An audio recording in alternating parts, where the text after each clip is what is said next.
My name is Michael Roth. I'm currently president of the SAM Assembly 59 in Portland, Beaverton area. And I met Jerry not too many years ago, but what I remember about meeting Jerry the first time was he had set up his illusions at the Northwest Magic Jamboree, and we were talking about illusions. And to bring home his point, we had been talking for 5 to 10 minutes with an interactive conversation, and Jerry says, for instance, you might not have noticed, but I have no lenses in my glasses.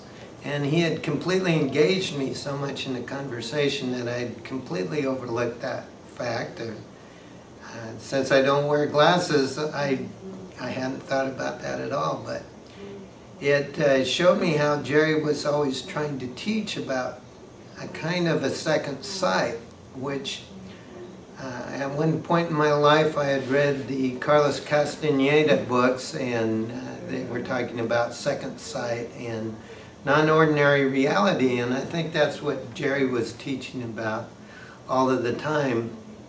And it also impressed me tremendously that Jerry always respected people no matter what their level of expertise in magic or any other field was. He was interested, genuinely interested in people, and immediately opened his heart to them and talked with them as if he'd known them for a long time.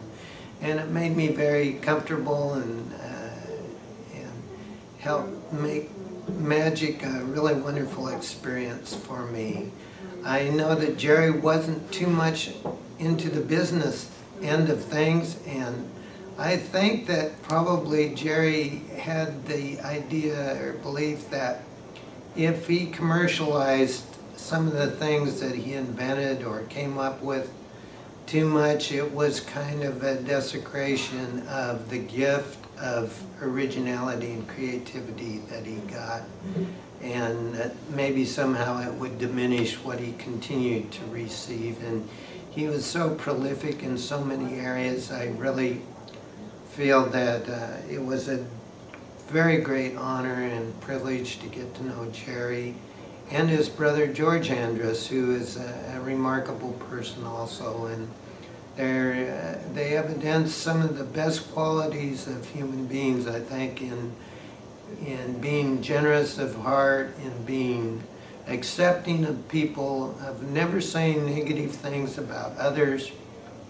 Or if Jerry did, he would never name the person or situation. He would always talk about it in general terms.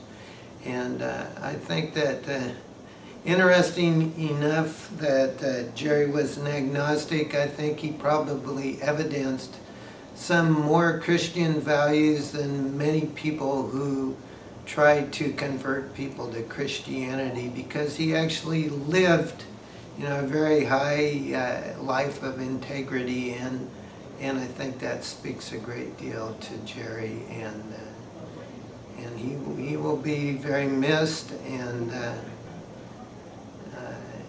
I was just so happy and honored to be around him when I did, and to get to know Jerry. Thank you. Any unusual object, device, whatever, he would find a use for it. His garage, his house, everything had a collection of thousands of items, because sooner or later he'd find some potential use for it.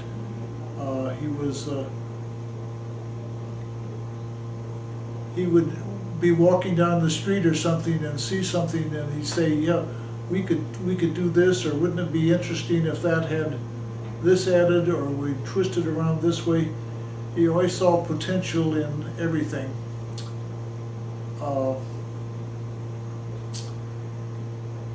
He kept file cards.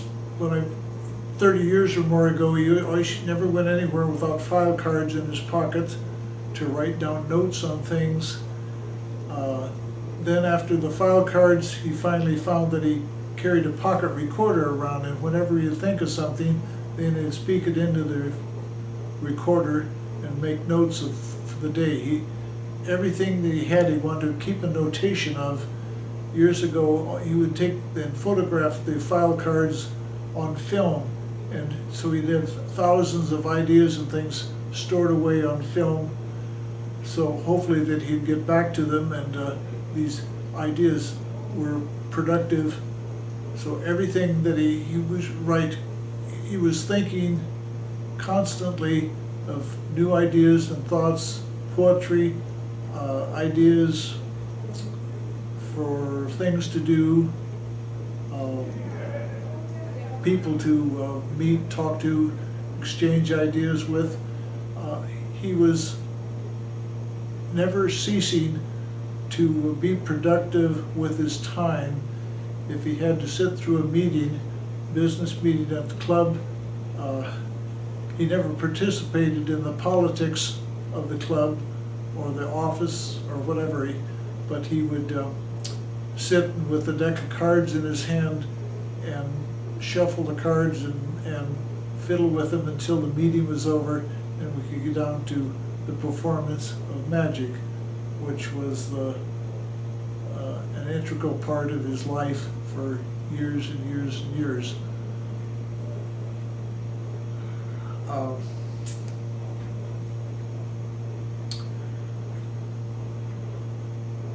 Most unusual that I never heard him say a unkind word about another act. He would rather say nothing than to say something uncomplimentary. Never heard him cuss, criticize other artists, beginners. He was always helpful for beginners or anybody else. He never hesitated to stop and show a trick or sleight or help somebody if they were doing something wrong, or he could help them with it. Never hesitated.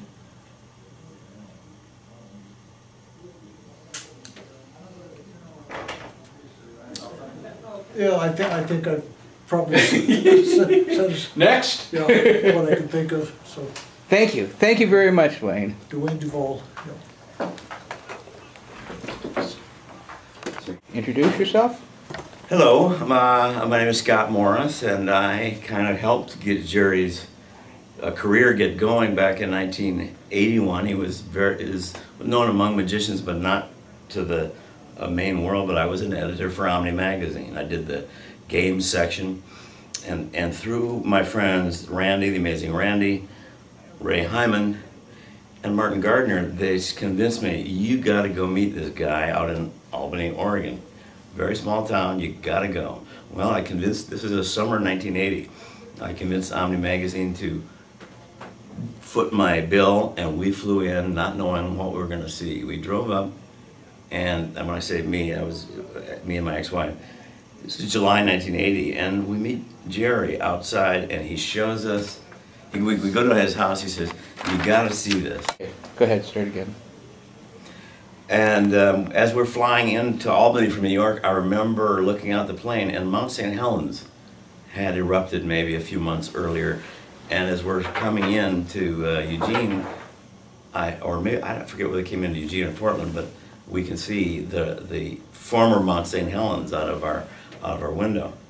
So we come in, we go to this guy's house, we knock on the door, he comes to the door, and he says, oh, you're Scott, I got something to show you out in the side yard. Come on out here and I'll show it to you. We come around, and he shows me this impossible crate, and many people have come to know Jerry for his article. This photograph was taken in 80. The article ran in Omni magazine in May of 81. Text and photography by Scott Morris. So I set this up on a tripod, as I recall, across First Avenue, and we look back at it, and there is the famous crate. Well, and this is one of my feature articles. When I went back to New York and showed Bob Guccione, who is the publisher of Omni, or publisher Penthouse, that's where a lot of the money came from, my slides. And I had intended, I ran the games column in Omni. It was very common for me to have a game on one page, and then have the answer on another page. It's very frequent. So I thought, well, I'll do a feature article on this guy, Jerry, and then the answer to how this crate was built, we'll run it on the games page. So I showed this to Bob Gucci, and he says, don't you dare. He says, we're not going to do it that way. You're not going to tell people how this was made. You're going to print the picture that we've chosen for the main spread, but you do something else on your games page. We're not telling. At the end of the article, I wrote, we're interested in readers' theories as to how this was built. We got over 1,000 letters.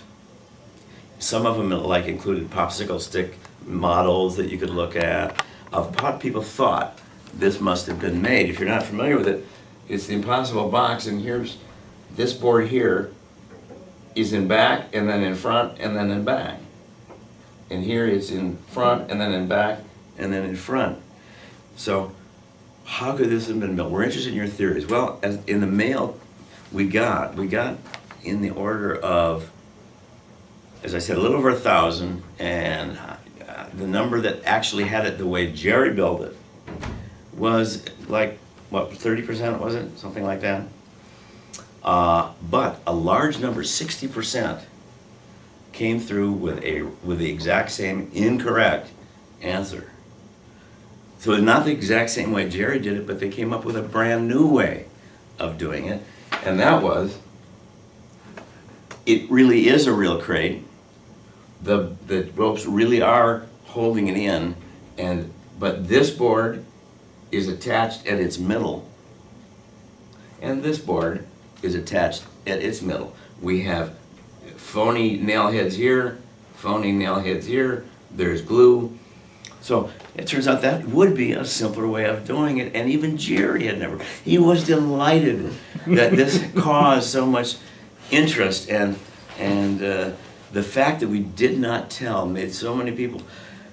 I've had 12 different, brand new, incorrect ways. Some of them came up with ways where a board could come out and then it's cut, and you see through the gap, and you see of what is behind, but it looks like it's in front.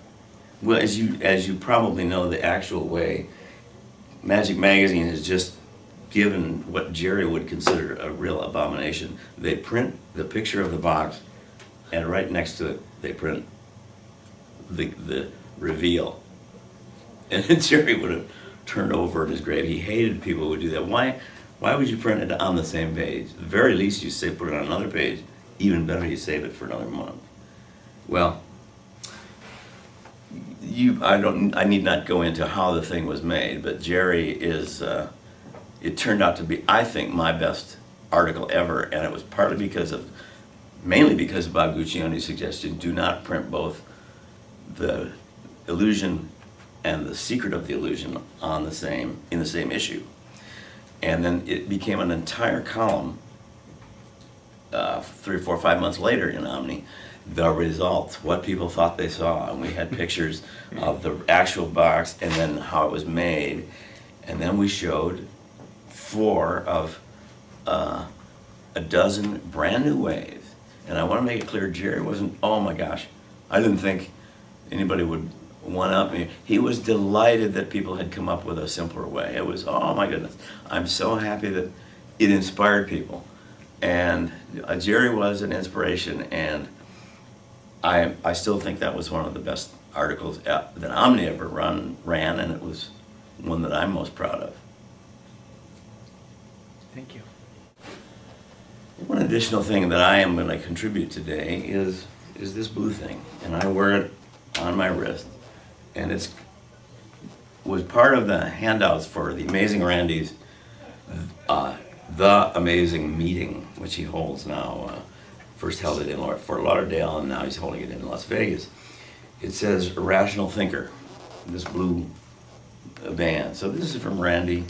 I wear it frequently, and I'm intended to give it to George, or perhaps, I don't know whether he's going to be buried or what, but this is going to go with Jerry. Rational Thinker. Okay. Go for it. one of my memories of Jerry is that one time Ray and Jerry and I went to the famous Crater Lake, Oregon. And we walked to the bottom. There's one trail where you can get to the top and go to the bottom. I'm from New York at the moment, and it's hot. It's summer. We get to the bottom. I say, I'm going in. This is a once in a lifetime. I take my clothes off and I dive into the Great Crater Lake, and it's wonderful. It's blue. It's cold, but it's okay. While we're down there, Jerry takes his omnipresent audio tape recorder, which he always carries with him. And unbeknownst to me, he went down to the water's edge and he recorded the sound of the waves lapping up on the shore of Crater Lake while I was swimming in it. Later, a month later, I get in the mail something from Jerry, and it's a medallion, a little thing. I don't know where it is. It's among my luggage. But what he had done is he went home. He took that sound of the waves lapping, and he converted it into the oscilloscope wave. Mm-hmm. And then he copied it over and over and over so that it made a very nice little mandala. And he says, this is the sound of you in the water at Crater Lake. I'm going, oh, what a wonderful gift. We were at the bottom and we're coming up, and at the time, Jerry was 63, according to this article. I was 10, I think.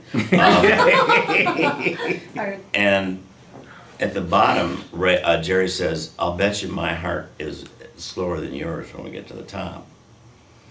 Unbeknownst to me, he had been hyperventilating down there, and he knew what was ahead and that we were going to have to climb. He knew his own pace, and he was prepared for that climb, and I was not, and Ray was not. Here I am, 20, 30 years younger. He says, I'll bet my heart rate is slower than yours when it gets up. By golly, it was. We climbed out of Crater Lake. We took pulses. Jerry was 10 beats slower than mine, this wonderful fella.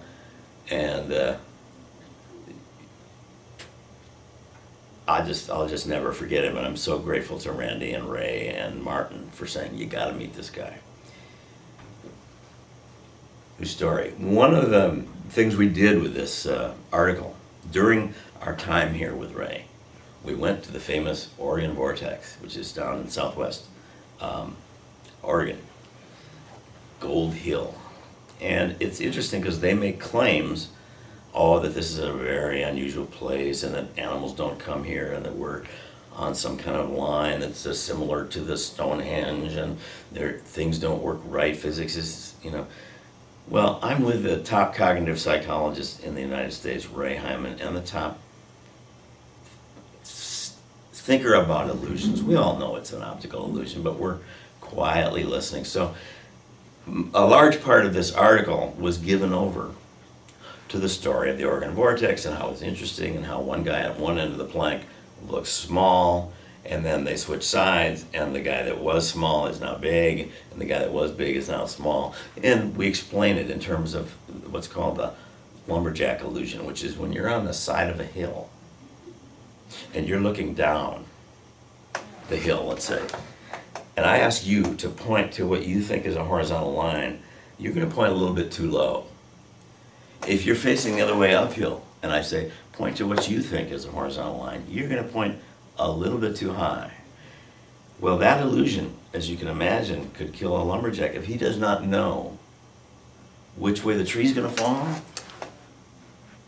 could be dead, because you got to know, if you're chopping down a tree, what the true vertical is, what the true horizontal is. That's basically what's behind a lot of the wonders of the Oregon Vortex, which is the very first of the mystery spots. And then after that came the one in Santa Cruz, and now they're in, you can find them in Canada and Michigan and North Dakota. There even used to be one at Knott's Berry Farm, which tells you can build one of these anywhere. But we had a great time, and in there we said it's all an illusion. Well, a few years later, I got a letter from a fellow who is in Canada who said, I will pay Omni $1,000 Canadian at that time, to you or to the charity of your choice, if you can prove to me that it is an illusion and not a true phenomenon. And we read over his letter. Ordinarily, this is a crackpot, you'd throw it in the junk because these guys are nuts anyway. This guy is not nuts. He had actually gone to a Planck illusion, and he had taken a bucket of water with a thermometer in it, and he says, if the mass changes from over there to over there, the temperature must go up. He had taken the bucket, put it there, and then moved the bucket there. The temperature did not go up, so he concluded that the mass change phenomenon was not true. Well, now this guy is no whack job. He clearly is conceivably could be convinced that he's mistaken. He's not a dope. So we said, let's do it. Let's accept this. So several years later, we come back. We meet Jerry. This guy comes down from Canada. He meets us. We all drive down to the Oregon Vortex. And at the end of the day, we've got our tape, we've got our cameras, we can measure where the kid's tripod is. At the end of the day, we did convince the fellow. He gave us the check for $1,000. Scott, did you leave the camera out there? Yeah. Well, it's just, Yeah, it's in the front row. someone wants to know, they afraid to just leave it like there, you know. Well, we're all honest people here. I thank Okay, you. but- My camera's out in the front row, and thanks for Ray to be concerned. I was about to finish the story. What was I saying? Let's start over. Oh, you had all He that. paid the money? He paid the money? He paid the check, $1,000. Right, okay. So at the end of the day at the Oregon Vortex, we did convince him that it was an illusion, a very powerful one based on this optical illusion where when you're in an area where there are no verticals, and by the way, those trees there don't go vertical, they go off to different angles, so even if you do look at the tree, it doesn't help. We were there, my girlfriend Josie and I were there 2 days ago, and it's fascinating how the story has changed. They've added little bits. The girl who's giving us a tour is saying, not only do animals fail to come into this area of the Oregon Vortex because of the powers, that explains why the bugs are biting you. The predators of those bugs are avoiding the vortex. She adds, at one point she says, there is no proof that Einstein never came here.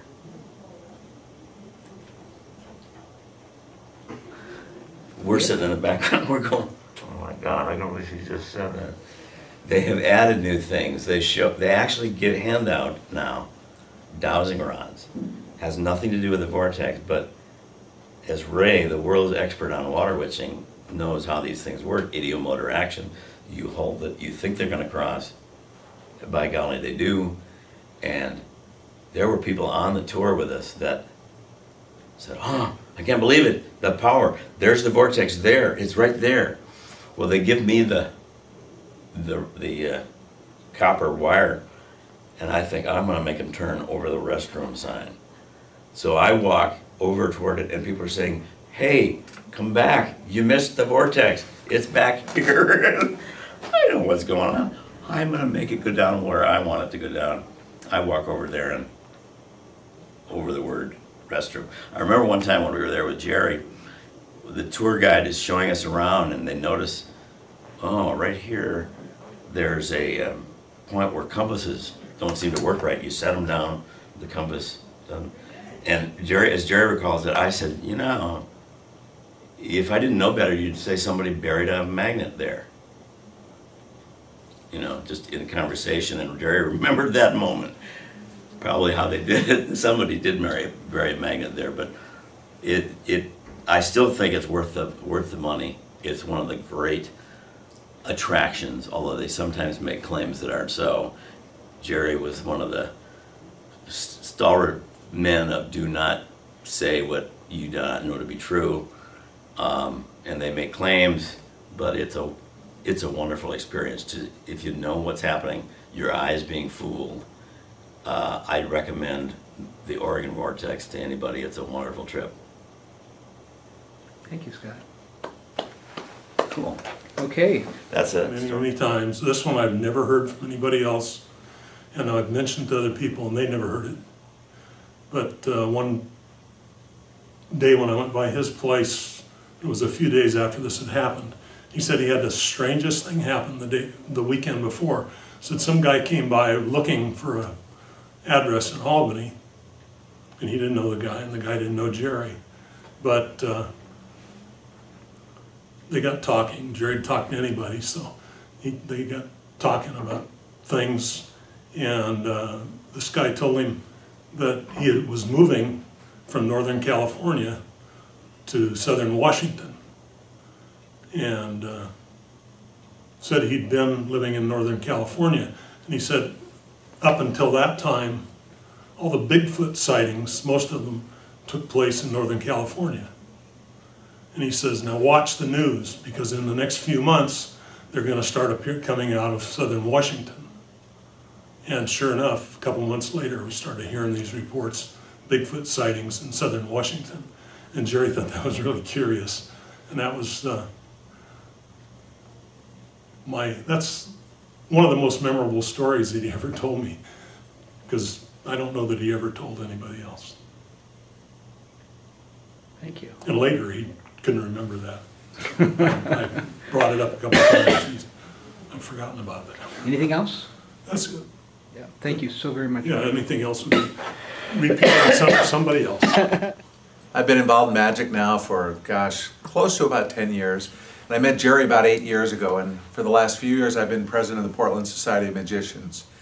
And Jerry was always one of the main members of the society. It gave the society a bunch of credit just by having Jerry's name associated with it. We had people come from many miles away just to come to see Jerry Andrus. And it was interesting, even the young people, 15, 16, 17 years old, would hear stories about this man named Jerry Andrus. And when they heard that he would be performing at the Portland Society of Magicians on the first Saturday of every month right there in Portland, that he'd come up from Albany, you know, that would bring a lot of young people in our club. So the idea of Jerry wanting to keep some of his memories alive, that's pretty well defined now. That's going to happen, and it has a lot to do with the fact that Jerry made that trip from Albany up to Portland and had supported the society for, gosh, decades and decades and decades. I'm not sure the year he joined. I think it was 1950. So that's about 57 years if my math serves me correct. And when we had the gathering for him earlier this year in Portland to present him with a Lifetime Achievement Award, the combined effort of PSM and SAM, the amount of people that came to that gathering and had so many warm, kind things to say, a lot of them were young people under the age of 30. So I think that's a tribute to his legacy. Barry, thank you very much for giving me an opportunity to chat. Thank you. You're on. It was interesting how Jerry came into my life. It was a phase that I was going through trying to rebuild a relationship with my father. And he was into magic and would go to conventions and lectures. And so I started to become interested in magic as a way to get more close to my dad. And we ended up going to a convention where we saw a lot of magic. Unfortunately, it was a lot of bad magic. And so by the time Jerry came on stage, I was pretty much ready to leave, but out of respect for Jerry as a performer, who I didn't know at the time at all, I stayed and watched his performance. And it was afterwards that I realized that I had just seen someone who was very gifted and talented, and he inspired me to pursue magic as a hobby, which obviously encouraged the relationship between my father and I. To be here in Oregon now and to have spent time with Jerry personally has been obviously a very special part of my life, and I consider myself very honored to have known Jerry. Thank you. Was Jerry at the PSM meeting when your dad came to visit? Unfortunately, he wasn't. He Okay. was kind of sick at that time and didn't make it. Okay.